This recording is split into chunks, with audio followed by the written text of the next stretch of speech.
In our headlines on this Thursday, September 11th, here in South Korea. President Lee Jae-myung sits down with members of the local and foreign media earlier today to share his thoughts on a wide range of matters covering the economic and diplomatic arenas. And at the Nat'l Assembly, the ruling Democratic Party unilaterally passes revisions to the special probes into the martial law declaration by the former president, allegations against his wife and the death of a Marine during flood relief operations in 2023. Meanwhile, the hundreds of South Korean workers, including engineers and skilled technicians, detained in the U.S. are scheduled to return home on Friday, local time. We start with team coverage of the press availability session that took place earlier on this Thursday to mark President Lee Jae-myung's first 100 days at the top office. First, our presidential office correspondent Song Yoo-jin covers his remarks with regard to the economy and efforts to revive it. Marking 100 days in office, President Lee Jae-myung said reviving South Korea's domestic economy has been his most urgent task. 장기간 이어진 내수 침체 때문에 허약해질 대로 허약해진 우리 경제에 긴급하게 심폐소생술을 시행해야 했습니다. Lee pointed to his administration's supplementary budget and voucher-style cash handouts, noting signs of improvement such as consumer sentiment at a 7-year high and the Kospi hitting record levels. To sustain that momentum, he says the country must transform its economic ecosystem, shifting away from an over-reliance on real estate speculation toward other investments such as stocks. 수요를 실수요자 중심으로 바꾸고 투기적 또는 투자 유인으로 부동산을 취득하는 일을 최소화시킬 필요가 있는데 그러려면 끊임없이 반복적으로 대책을 내놓을 수밖에 없죠. So far, his administration has unveiled 2 rounds of real estate measures, the latest just last Sunday, tightening mortgage rules while expanding housing supply. Lee also pledged to support the stock market's growth by reducing political and security risks and boosting high-tech investment through a proactive fiscal policy. Addressing concerns that such spending could swell the national debt, he argued that investing in promising sectors would boost national income and, in turn, improve the country's debt-to-GDP ratio.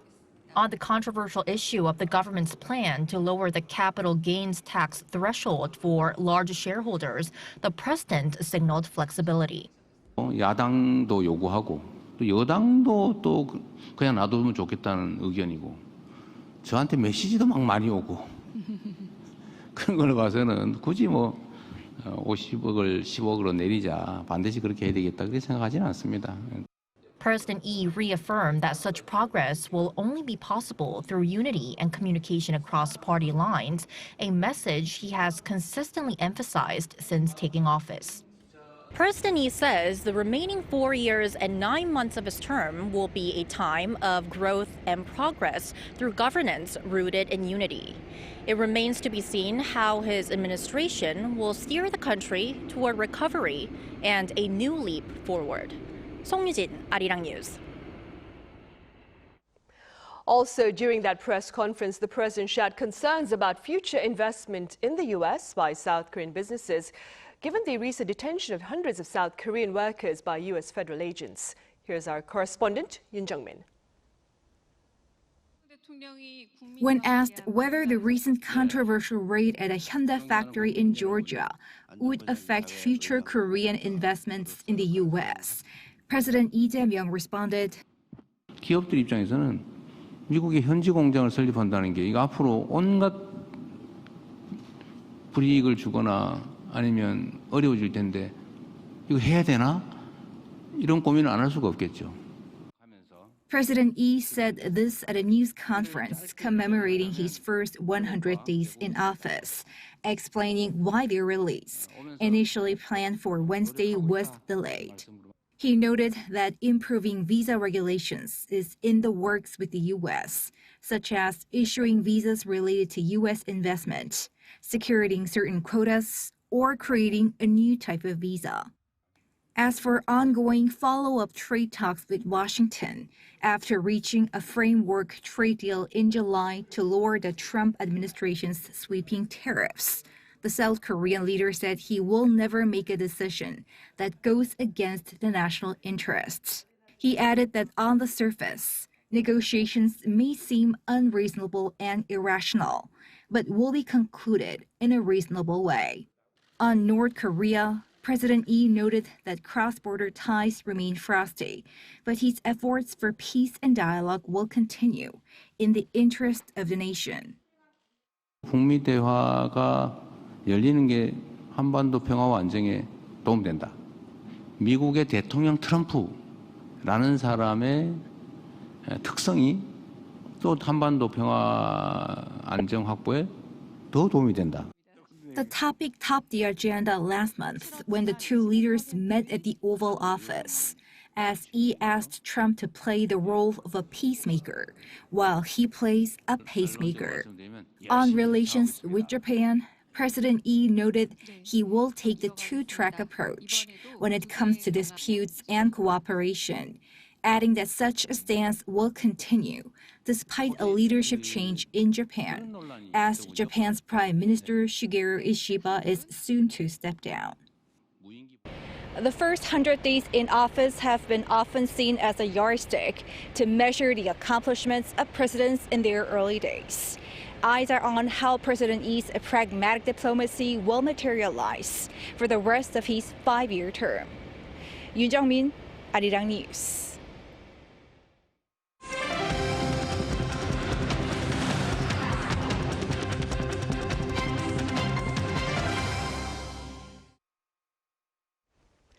South Korean workers earlier detained by U.S. federal agents are scheduled to soon board the charter flight back home. Our senior correspondent Oh Soo-young is standing by live on the line with the latest from the Foreign Ministry here.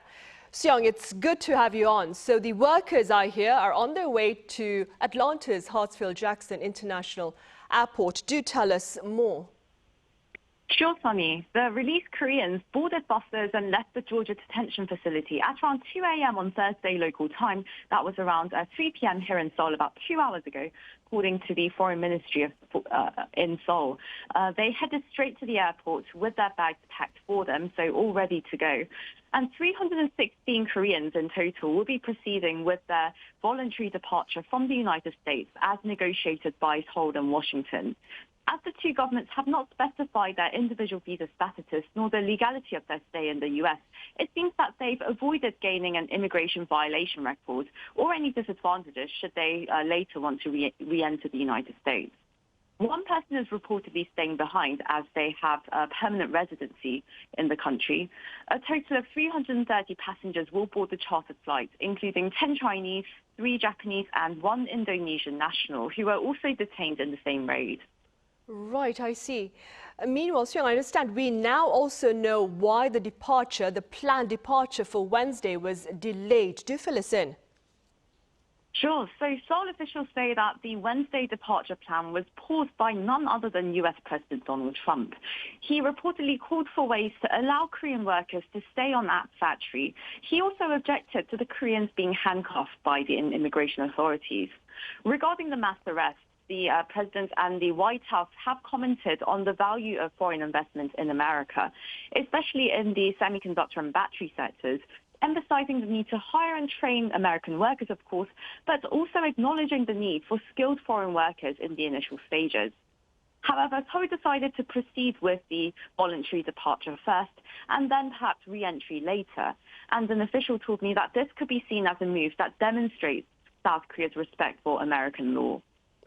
Right, and before you go, do tell us about the talks between Foreign Minister Cho Hyun and his U.S. counterpart Marco Rubio. Soo-young.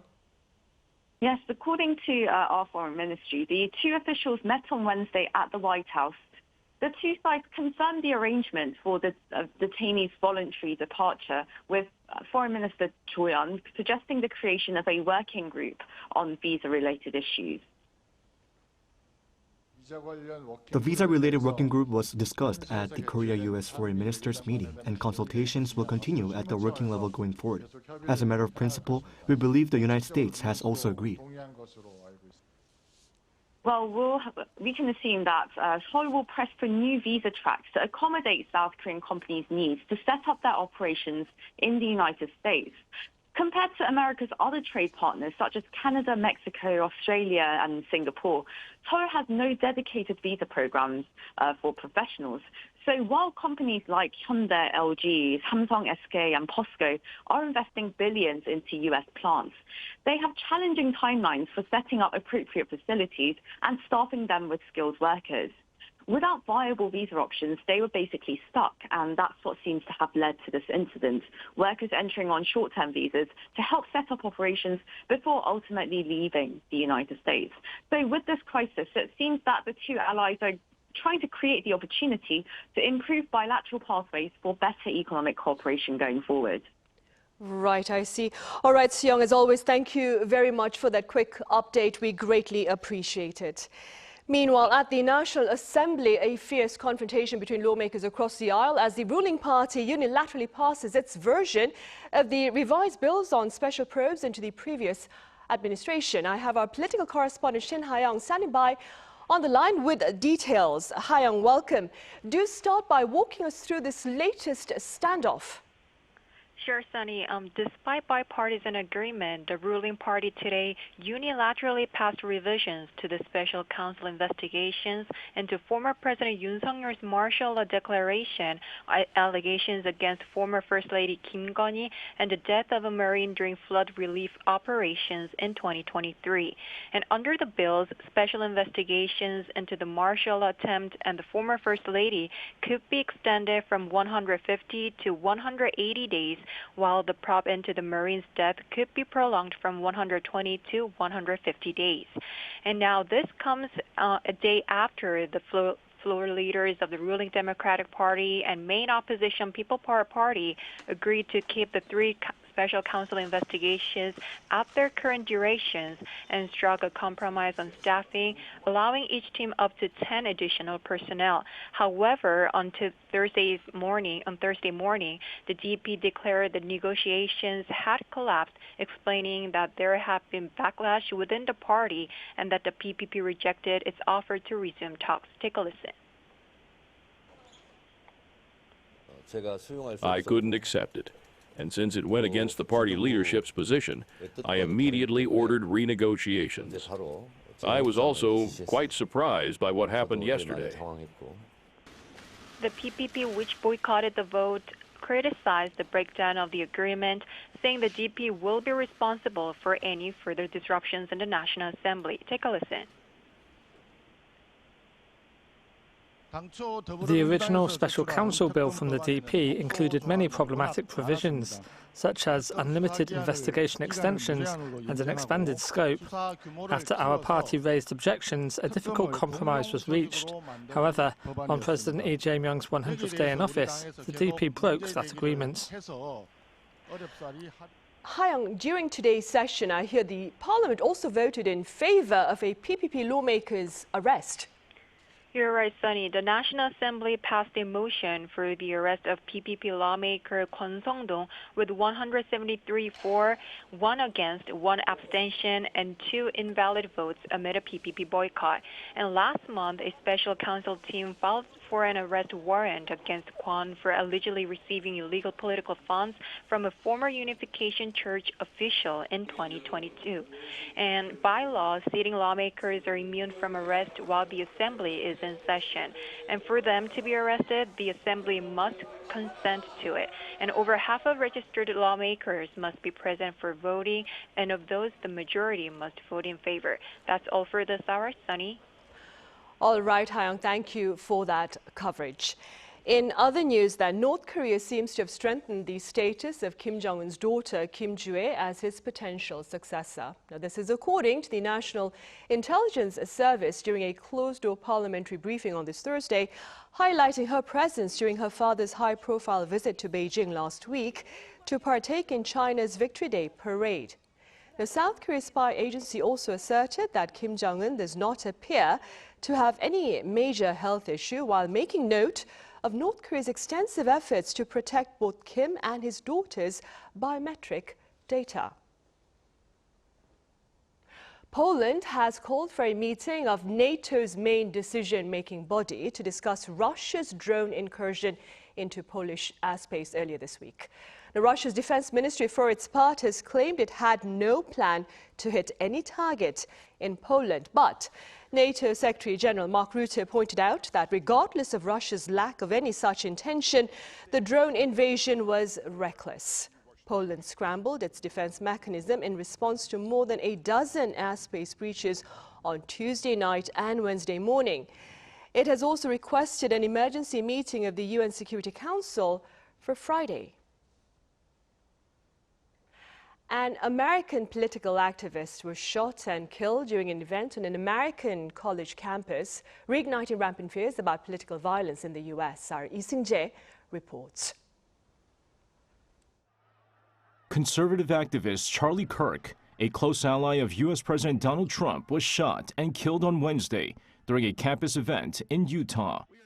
FBI Director Kash Patel took to social media in the hours after the shooting to say a suspect was in custody following the release of another suspect who officials say was not the accurate person of interest.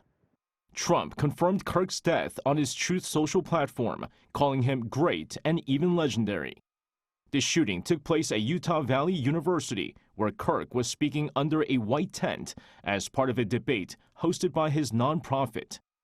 Videos posted to social media show him addressing questions about gun violence when a single gunshot rang out. The 31-year-old clutched his neck as blood poured from the wound, sending shocked audience members screaming and running for cover. And then as the guy said shooting or shooters or something like that, you just hear the gunshot and I'm sorry, you just see his neck just open up and there's just so much blood that just came out. It was horrible.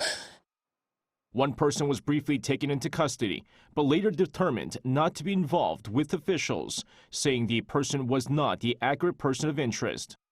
Kirk had been a prominent supporter of President Trump and frequently toured at college campuses, engaging in political debates with students. Wednesday's event was the first stop in a 14-city America Comeback Tour.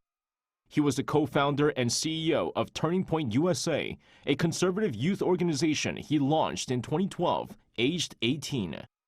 Kirk's death marked a shocking end to a career built on mobilizing youth for conservative politics and adds to growing concerns about the escalating threat of politically motivated violence nationwide.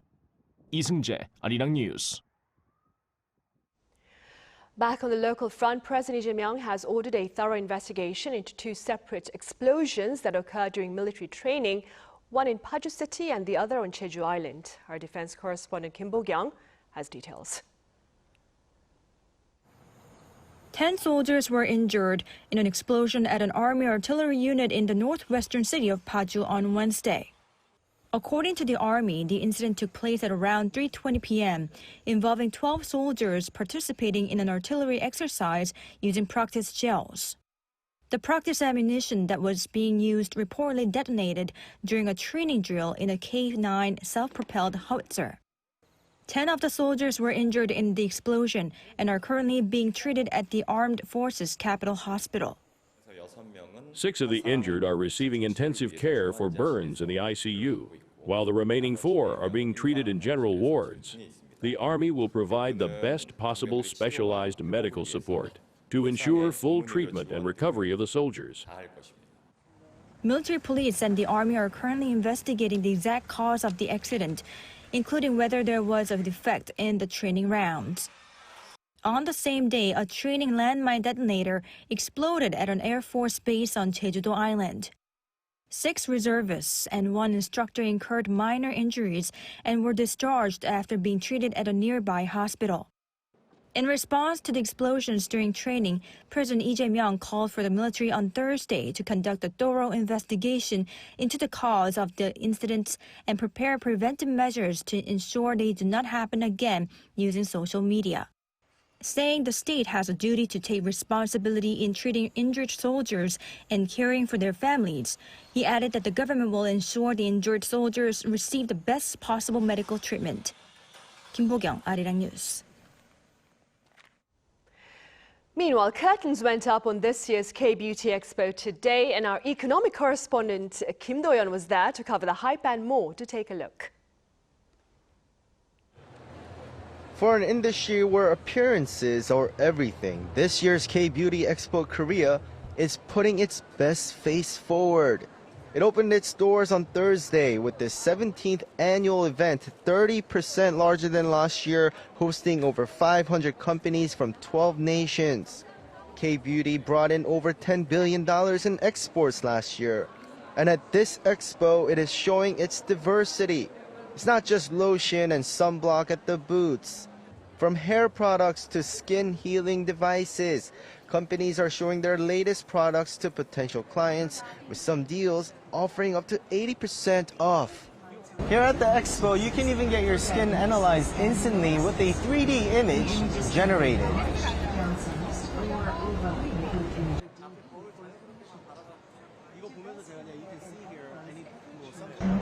Here, you can see that I have freckles and need to start using sunblock. But at the heart of this event is connecting businesses. State-run trade agency Kotra has organized meetings with 166 hand-picked international buyers, with around 1,000 one-on-one meetings like this set up. Every year the demand is so high. When we send out notices to attract buyers, we get many inquiries, and the countries are becoming more varied. We are receiving so many applications that it's almost impossible to keep up. That confidence is especially strong in the U.S. market. Last year, South Korea surpassed France as the top cosmetic exporter to the United States, attracting buyers like Duane, who runs a spa in Detroit, Michigan.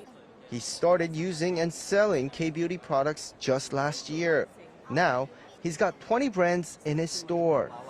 If a client can purchase 3 pieces of skincare for the price of 1 U.S. brand, this is the same results. Or better, honestly. We are finding that they're hungry for the information. One new hurdle, though, the 15% tariff. It's not going to deter me from purchasing because the price is already very good. And as the booths at the expo suggest, the K-beauty industry's growth wasn't driven by big companies. It is smaller companies that are selling on e-commerce overseas, such as Amazon. For this, Amazon Ads is a global sponsor for the first time. To help brands navigate the digital market, the expo is also hosting seminars like the K-Beauty Insight Concert, offering strategies on market trends and using AI for a competitive edge. The expo runs until Saturday. Kim Do-yeon, Arirang News.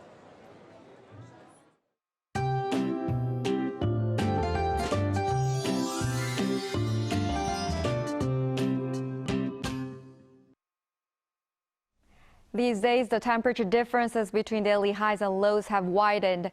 The temperature started below 20 degrees Celsius this morning, with a temperature of 19.9 degrees in Seoul. However, the temperatures rose sharply in the hot sun, and Seoul rose to 32 degrees during the day. Tomorrow and Saturday, rain is expected all over the country. Heavy rain will be concentrated, especially in the central regions. More than 120 millimeters will fall in southern Gyeonggi-do province, inland and mountainous areas of Gangwon-do province, and Chungcheongnam-do province. Friday morning will start at 21 degrees in Seoul, Daejeon, Gwangju, and Gyeongju. Highs will rise up to only below 30 degrees in most parts of the country. The late heat in the western region will also fade as rain falls across the country on Friday and Saturday. That's all for Korea. Here are the weather conditions around the world.